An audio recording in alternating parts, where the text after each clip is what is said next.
એના જુદા જુદા પાર્ટ્સ આ રીતે CPU માં ફિટ કરેલા હોય છે તમે અહીંયા જોઈ રહ્યા છો સૌથી નીચે જે છે જેને તમે કહો છો મધરબોર્ડ શું કહો છો શું કહો છો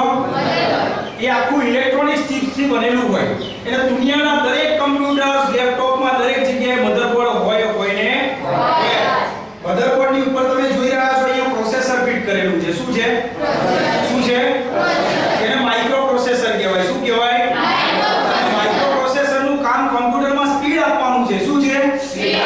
આપવાનું છે સ્પીડ જો માઇક્રો પ્રોસેસર કમ્પ્યુટરમાં ના હોય તો સ્પીડ મળે નહીં માઇક્રો પ્રોસેસર જે તમે આ જોઈ રહ્યા છો એને એટલે processor is the heart of computer processor is the heart of processor is the heart of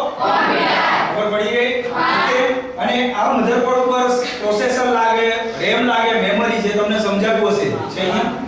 random access memory શું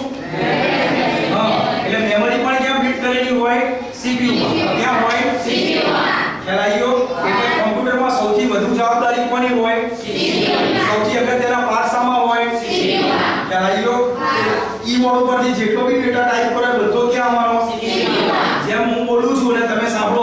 સાંભળો છો એટલે બધો ડેટા ક્યાં જાય છે તમારા ત્યાં બધું યાદ રાખો પ્રોસેસ કરો વિચારો બધું અહીંયાથી કરો છો ને તો ભગવાને આપણને બી CPU આપ્યું છે પણ કહેવાનો મતલબ આપણા CPU ની શોધ ભગવાને કરી છે અને આ CPU ની શોધ માણસે કરી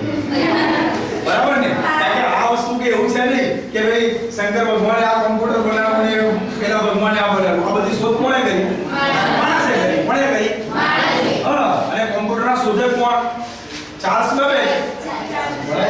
ચાર્લ્સ એ હમણાં ભણાવે છે તમને સમજાવે ઓકે